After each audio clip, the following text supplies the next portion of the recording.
This is ATN Global News. First, the highlights.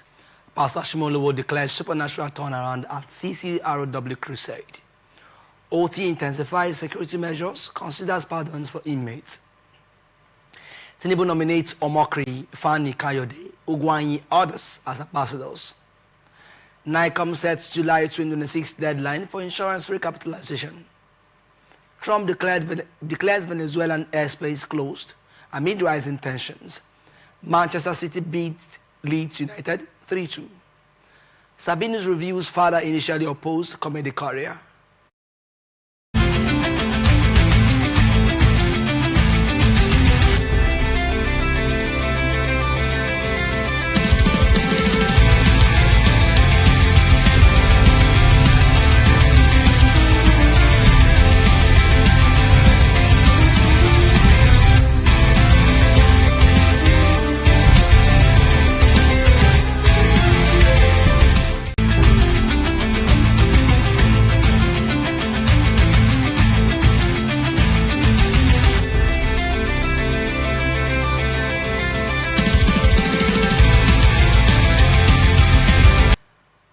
As the festive season draws near, student residents of Port Harcourt River State have voiced increasing concerns over escalating insecurity, warning that the situation is fueling fear and uncertainty around travel and celebrations.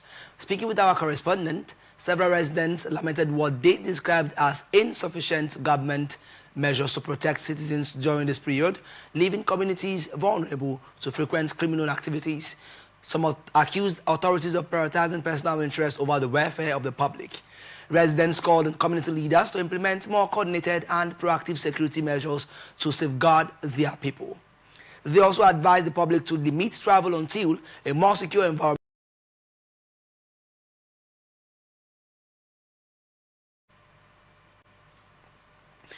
Abia State Governor Dr. Alex Oti has announced that his administration is stepping up security measures ahead of the Yuletide season while initiating processes to identify minor offenders in correctional centers for possible pardon. During the November edition of his monthly media interaction in Umuahia, the governor urged residents to remain vigilant and security conscious throughout the festive period. He stated that the government continues to hold regular consultations with security agencies, including the police, army, and the Nigeria Security and Civil Defense Corps to enhance intelligence gathering and ensure swift responses to emerging trends. Governor Oti also revealed that his administration is collaborating with the Nigerian Correctional Service to review the status of inmates across state facilities. He recently met with the zonal commandant of the zone service and inspected ongoing support projects, including the construction of perimeter fencing and a one-story holding center aimed at reducing congestion. While the Correctional Service operates under federal authority, the governor emphasized that the welfare of inmates, most of whom are Abia citizens, remains a priority for his government. Anambra State Police commanders confirmed the recovery of 2 female bodies believed to be among 3 Cameroonian women who were allegedly kidnapped in the state. The bodies were discovered in the Omambala River, Anambra West local government area of the state. In a press statement released on Saturday, the spokesman for the command, SP Ikenga Tochukwu, stated that the discovery followed intensive search operations conducted on Friday evening by operatives from the Rapid Response Squad, Akuzu, in collaboration with professional divers and local volunteers. Ikenga added that both bodies have been deposited in a mortuary for further examination and necessary investigative procedures. According to Ikenga, the Commissioner of Police CP Kyoye Orutugu, while extending his heartfelt condolences to the bereaved family and friends, has ordered intensified search efforts to recover the remaining missing victim. Chief Judge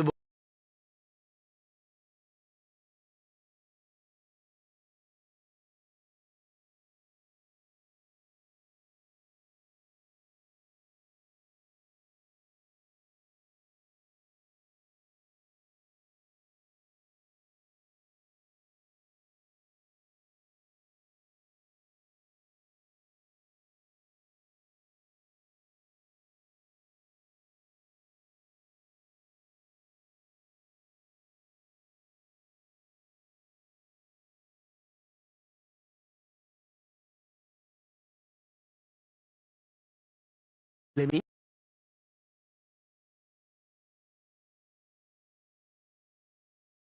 Program Manager, Oluwakemi Adenikon, explained that the initiative steps needed to access justice.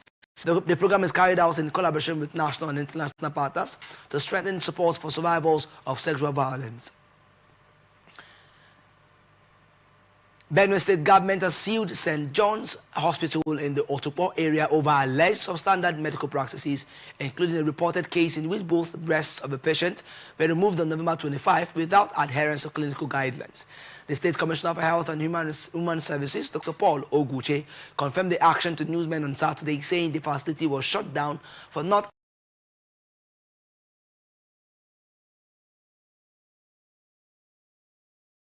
of malpractice before dispatching an enforcement team on Friday. The team was led by the Director of Medical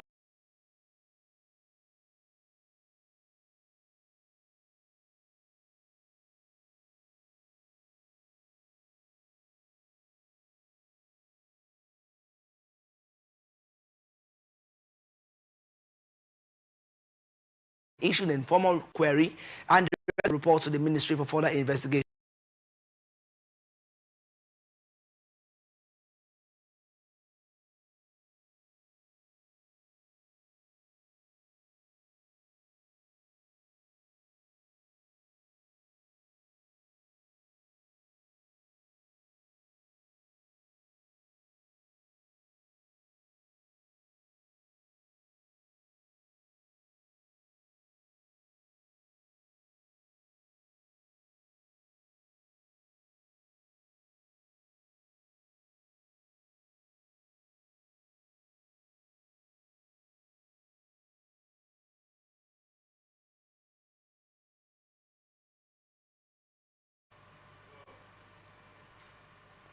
Kano State government has called for the arrest of former Governor Dr. Abdullahi Umar Ganduje.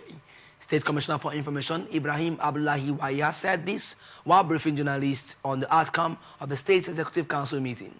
According to the Commissioner, less than 48 hours of former Governor Ganduje's outburst of wanting to create a militia group in the state, bandits infiltrated a Kano community and abducted several people.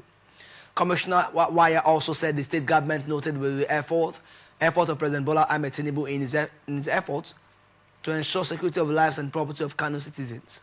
Meanwhile, the former national chairman of the All Progressives Congress and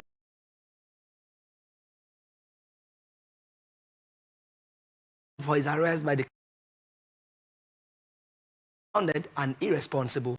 Ganduje reviewed that this in a statement issued by his chief press secretary, Edwin Olofu, and according to the statement, the move by Governor Abba Kabe Yusuf's administration showed a failure to focus on the real security issues affecting the state. Ganduje insisted that he had never been associated with violence nor linked to any act that undermines the peace and stability of Kano State. He stressed that the allegation was only meant to distract the public.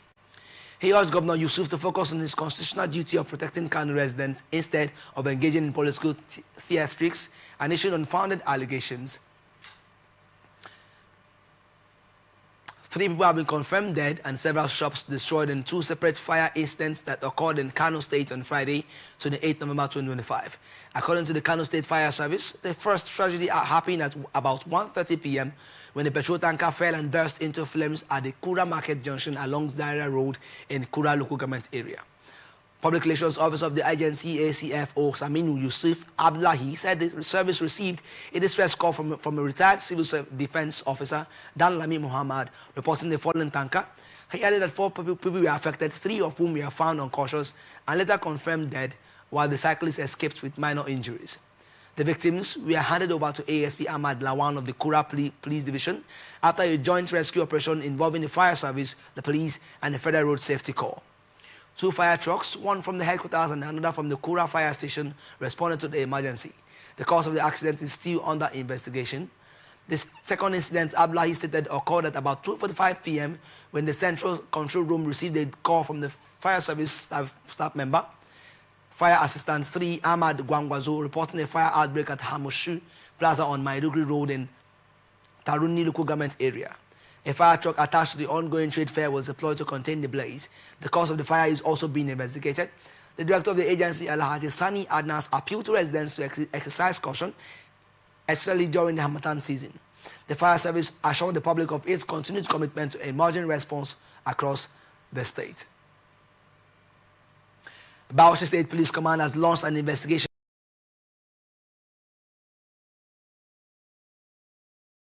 and resulted in the arrest of 5 suspects. The incident occurred on 26 November 2025 at around 11 a.m. when herders from Jigawa State allegedly trespassed on local farmland, destroying crops and prompting a confrontation with community members. During the clash, one herder was killed. Upon receiving the report, the divisional police officer of Zaki Divisional dispatched a team of detectives to the scene. A preliminary investigation. The case has been transferred to the Deputy Commissioner of Police, State Criminal Investigation Department, Bauchi, for detailed investigation. The police command affirmed its commitment to preventing further escalation, ensuring justice and maintaining peace. Residents have been urged to remain calm, follow the law and avoid vigilantism. Normalcy.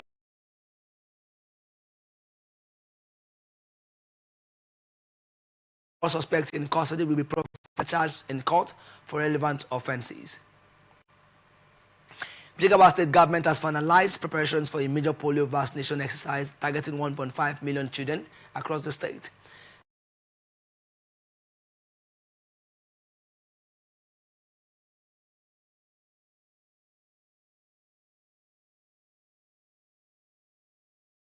Zakaria Shehu, who represented him.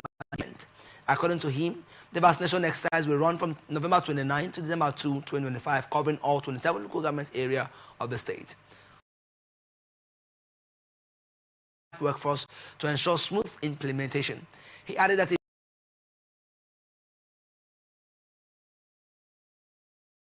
the state has established rapid response teams to tackle any emergencies that may rise during the exercise. Community engagement is also a core component of the campaign. In his remarks, the chief of UNICEF's field office in Kano, Ahama Farah, highlighted the national significance of the initiative. He said more than 42 million children are expected to be reached in the first and second phases of Nigeria's 2025 polio immunization campaign. The upcoming campaign marks another major step in Nigeria's efforts to sustain its polio-free status and strengthen immunity among children nationwide. You're watching the Global News on Atlantic Television. Tuned.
Welcome back. This is the Global News on Atlantic Television Network. And now to the rest of our stories.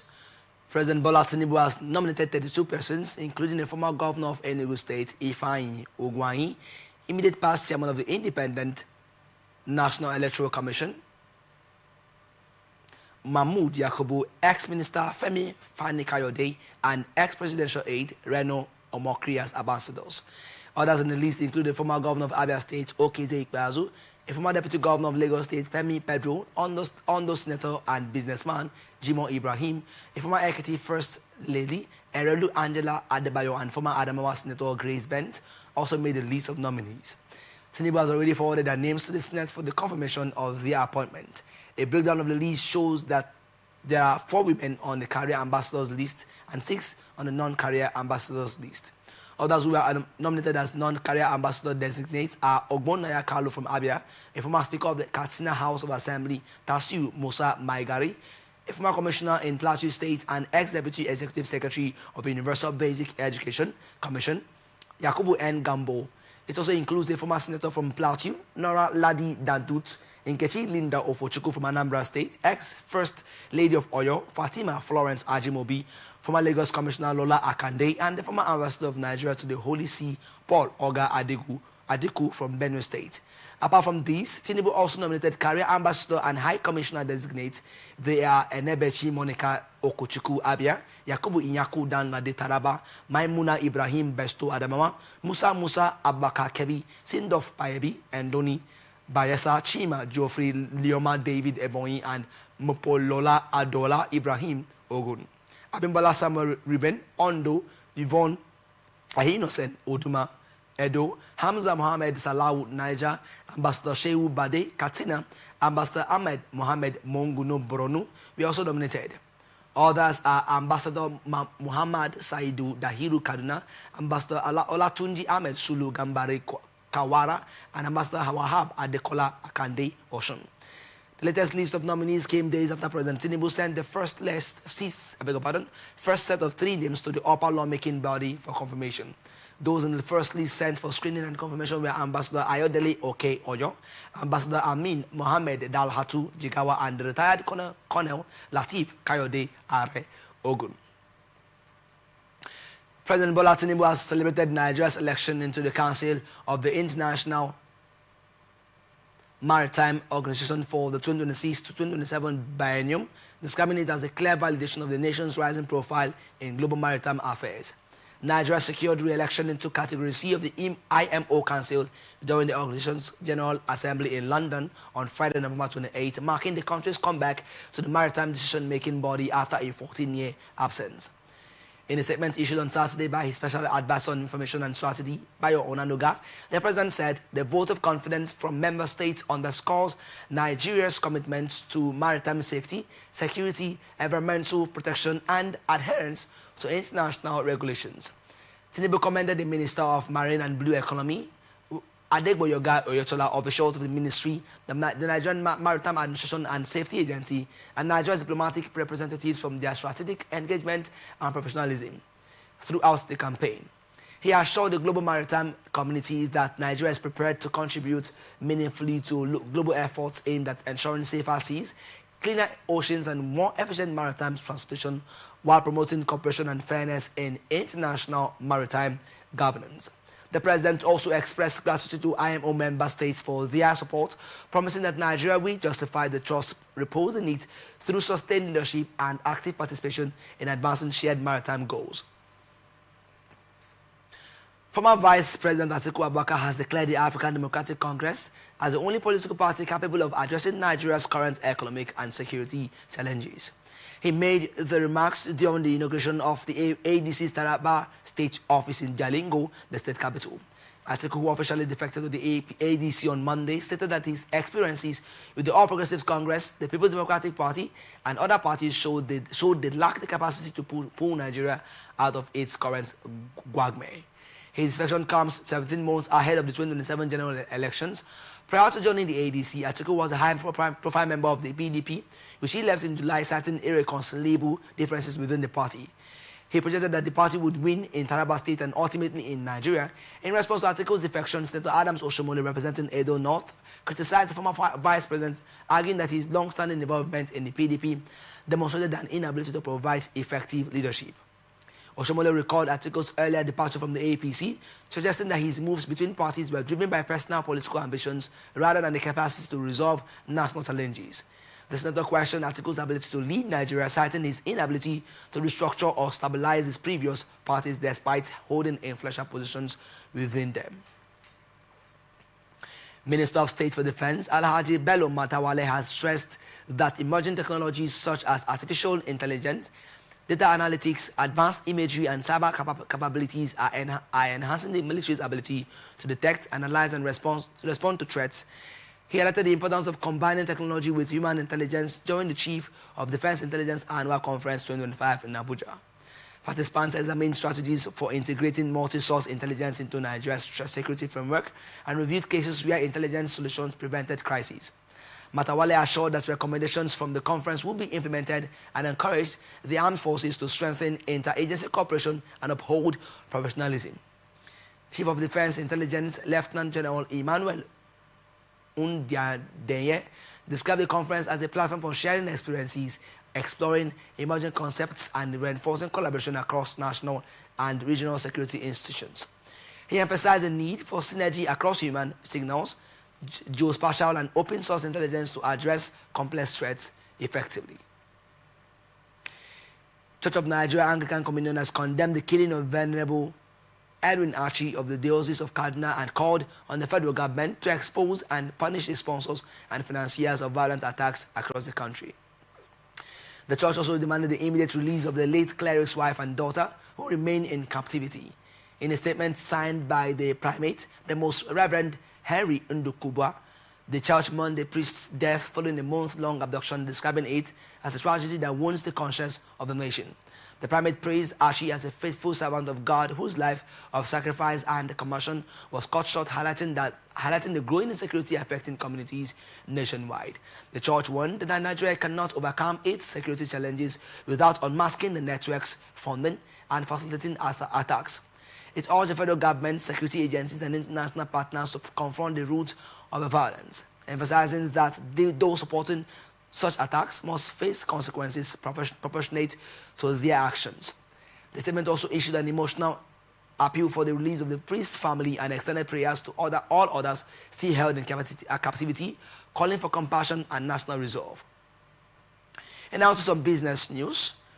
President Bola Ahmed Tinubu has approved the creation of the National Tax Policy Implementation Committee to ensure the smooth execution of his administration's newly enacted tax reforms. In a statement, the presidency announced that the committee will be chaired by veteran financial expert Joseph Tekpe, a fellow of both the Institute of Chartered Accountants of Nigeria and the Chartered Institute of Taxation of Nigeria. Also, the special advisor to the president on the finance and economy, Mrs. Shanyade Okoli, will serve as secretary. Other members include Ismail Ahmed, Rukaya El Rufai, and other several seasoned professionals. The Minister of Finance and Coordinating Minister of the Economy, Wale Edun, will supervise the committee's activities.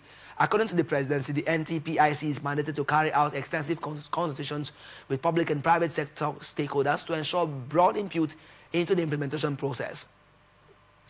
President Tinubu said establishing the committee underscores his administration's commitment to building a fair, transparent, and technology-driven tax system that supports economic growth while protecting citizens and businesses. Finance Minister Wale Edun described the move as a decisive step toward overhauling Nigeria's fiscal framework, noting that the president has provided the authority and support required to reset not just the tax system, but the entire fiscal policy environment to drive significant economic growth. National Insurance Commission has announced July 2026 as the deadline for issuing licenses to insurance and reinsurance companies that meet the new minimum capital requirement. In a notice issued in Abuja, the Commissioner for Insurance, Mr. Olusegun Omoshehin, stated that the Commission will begin implementing risk-based capital measures for companies that satisfy the MCRO with sufficient transition periods provided after the deadline. According to the notice, the date also serves as the final compliance cutoff for all operators under the updated framework. He explained that the timelines are designed to support the effective rollout of the Nigerian Insurance Industry Reform Act 2025. Omoshehin highlighted that the recapitalization exercise will enhance insurance solvency and underwriting capacity, enabling them to write larger policies and retain more risk within the country. He added that the move would boost public and investor confidence, attract capital, and support strategic measures and acquisitions that promote scale and operational efficiency. According to him, recapitalization will also improve the industry's regional competitiveness, especially under the African Continental Free Trade Area. With stronger balance sheets, he noted Nigerian insurance will be better positioned to pursue cross-border opportunities, design regional products, and underwrite major infrastructure and trade-related risks. ATN recalls that President Bola Tinubu signed the NIRA 2025 Act into law in August 2025 to modernize the insurance sector by consolidating previous legislation and introducing key reforms, including higher capital thresholds and mandatory timelines for claim settlement. Nigeria Association of Macroeconomic Modelers has called for the development of the structural transformation models that reflect Nigeria's unique economic complexities. MAM warned that continued reliance on imported frameworks will hinder effective policy making and long-term growth. At the 4th annual NAM International Hybrid Conference at the University of Ibadan, leading economists and policy experts stressed that Nigeria's development challenges can only be addressed through analytical tools rooted in the country's structural, social, and institutional realities. The conference assembled scholars, policymakers, and data scientists to deliberate on modeling innovations capable of driving Nigeria's structural transformation and supporting evidence-based economic planning. Speaking at the event, former Director of Statistics and Monetary Policy at the Central Bank of Nigeria, Dr. Mohammed Tumala, said Nigeria's recurring macroeconomic instability is a symptom of deep-seated structural imbalances that cannot be resolved with generic or externally designed models. Tumala, an experienced statistician and macroeconomic researcher, argued that Nigeria must embrace data-driven and evidence-based policy making and called on local research, digital innovation, and robust statistical systems. Nigeria National Petroleum Company Limited reported a rise in revenue to 5.8 trillion naira in October 2025, up from 4.27 trillion naira in September. Profit after tax surged to 447 billion naira compared to 216 billion naira in the previous month, according to the company's monthly report summary. Gas production increased to 6,907 million standard cubic feet per day in October from 6,284 in September, while gas sales on an M2 basis climbed to 4,713 million standard cubic feet per day from 3,443 million standard cubic feet per day. Crude oil production experienced a slight decline to 1.58 million barrels per day from 1.61 million barrels per day. NNPC Limited reported accelerated progress on the Ajaokuta-Kano gas pipeline, deploying additional resources to fast-track construction across multiple locations. The project is a key component of Nigeria's gas infrastructure expansion and is expected to enhance domestic gas utilization and spur industrial growth upon completion, with mainline completion anticipated before the end of 2025. The company also highlighted ongoing and planned maintenance activities across several facilities, including Stardeep Agbami, Esho Era in Renaissance, EA and OML 42, with full production recovery expected by mid-December. NNPC Limited reaffirmed its commitment to sustaining industry-wide collaboration and advancing production recovery initiatives. You're also watching the Global News on Atlantic Television Network. Up next is international tidbits. Lebanon's Hezbollah has urged Pope Leo XIV to denounce Israeli actions against the country ahead of his visit to Beirut this weekend.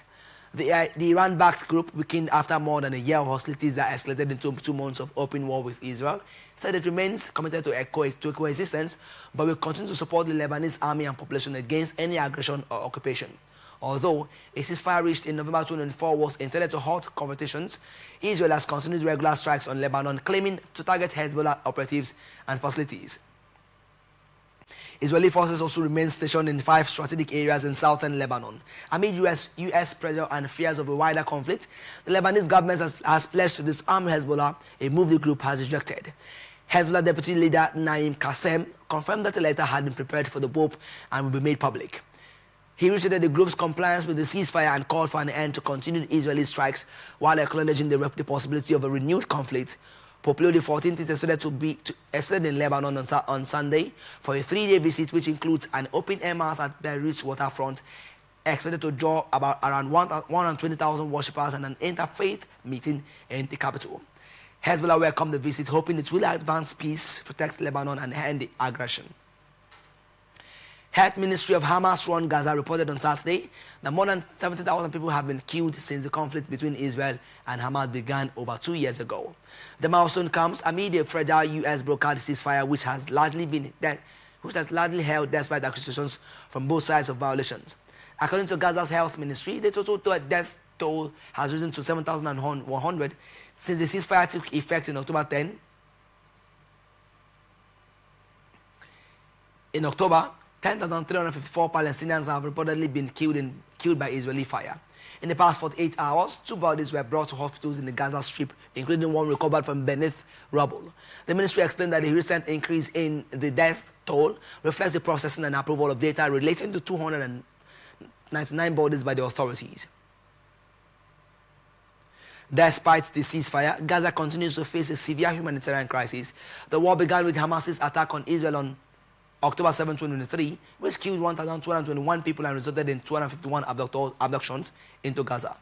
At the start of the ceasefire, militants held 20 living hostages and 28 bodies of diseased captives. Since then, Hamas has released all living hostages and returned the remains of 26 diseased captives.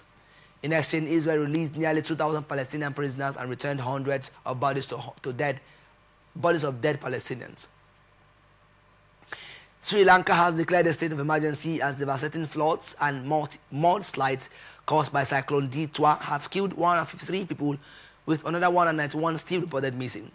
The extreme weather has destroyed over 20,000 homes, forced more than 108,000 people into temporary shelters, and left nearly a third of the country without electricity, running water, or internet access. An additional 798,000 people have been affected and require urgent assistance. Military and civilian teams, including Army, Navy, and Air Force personnel, have been deployed to carry out rescue and relief operations, saving hundreds of stranded residents. Blocked roads in central districts continue to isolate villages, limiting access to food, clean water, and medical supplies. Authorities have issued evacuation orders for residents living along the Kalani River and other flood-prone areas. The government has appealed for urgent international aid, urging citizens abroad to contribute. India has responded first, sending relief supplies, helicopters, and a rescue team to assist in ongoing efforts.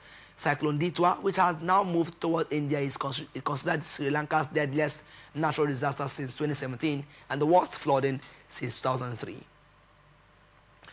U.S. President Donald Trump has warned that the airspace above and surrounding Venezuela should be considered closed, marking a new escalation in the ongoing standoff with Venezuelan leader Nicolas Maduro.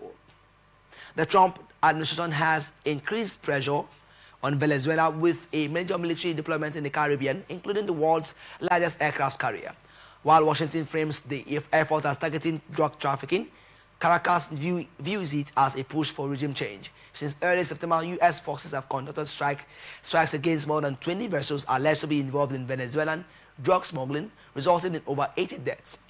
Washington has not released evidence that the targeted vessels were used for drug trafficking or pose a direct threat to the United States.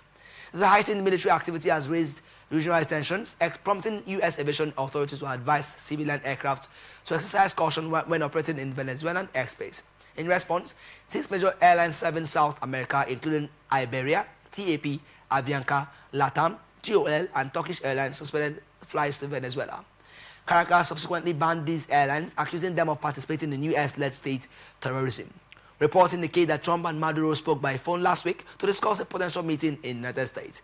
The discussion came amid Trump's announcement of imminent U.S. efforts to halt Venezuelan drug trafficking by land, further intensifying tensions with Caracas.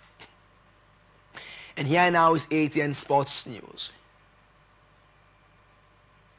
Manchester City overcame a 2-goal deficit to edge Leeds 3-2 in a thrilling Premier League encounter on Saturday, with Phil Foden scoring a stoppage time winner. City are taking an early lead through Foden, who netted after just 59 seconds the fastest goal in the league this season, followed by Josko Vardio's strike in the 25th minute. Leeds staged a strong second-half comeback with goals from Dominic Calvert-Lewin and Lucas Mencha, a former City Academy striker, before Foden called home the decisive goal in the first minute of stoppage time. The win lifts Manchester City to second place, reducing the gap to leaders Arsenal to 4 points ahead of Arsenal's clash with Chelsea on Sunday.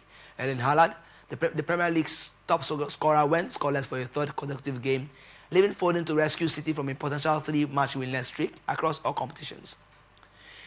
Brentford midfielder Frank Onyeka has reflected on his loan spell at Bundesliga club Augsburg. The Nigerian international spent the 2024 and 25 season with Augsburg, racking up 31 league appearances. After an uncertain future, Onyeka has played a key role in under Brentford manager Keith Andrews this season. The 27-year-old has registered 2 assists in 9 appearances across all competitions for the Bees. The defensive midfielder said the loan was a boost to his development and career. And now, entertainment news. Nigerian comedian Emmanuel Ejoku, popularly known as Sabinus, has revealed that his father initially did not support his decision to pursue a career in comedy. His father had hoped he would become a lawyer, but after failing to secure admission into law school, Sabinus settled for linguistics and communication studies at the University of Port Harcourt. It was during his time at the university that Sabinus discovered his talent for comedy and began creating skits. Initially, his father was unaware of his comedic pursuits, and when he eventually found that, he expressed frustration, regretting the investment in his education and dismissing comedy as an unworthy profession. Over time, however, his father changed his view after seeing the financial success Sabinus achieved from his comedy career, eventually giving his full support and blessing. Grammy-winning Nigerian music star Tems has shared what she admires most about her colleague Wizkid. She revealed this during a question and answer session with fans on X, responding to a fan who asked what she loves most about Wizkid, her biggest collaborator in the industry. Tems highlighted Wizkid's kind heart and his remarkable work ethic as qualities she appreciates. The duo formed one of Afrobeat's most iconic collaborations with the 2020 hit Essence from Wizkid's Made in Lagos album, which became a global sensation and earned multiple nominations. Tems and Wizkid have also been seen performing together on several international stages. And that's the global news for tonight. Before we go, another look at the major stories. Pastor Ashimolo declares supernatural turnaround as CCROW crusade. OT intensifies security measures, considers pardons for inmates. Tinubu nominates Omokri, Fani Kayode, Ogwanyi others as ambassadors. NICOM sets July 2026 deadline for insurance recapitalization. Trump declares Venezuelan airspace closed amid rising tensions. Manchester City beats Leeds United 3-2. And Sabinus reviews father initially opposed comedy career. I am Favor. Chikwesere Michael. Thank you for watching. You can follow us on social media platforms on Twitter now X at Atlantic TV Net, on Facebook and YouTube at Atlantic Television Network, and on Instagram as Atlantic TV Net. And don't forget, peace and unity are the pathways to progress. Do have a wonderful night rest.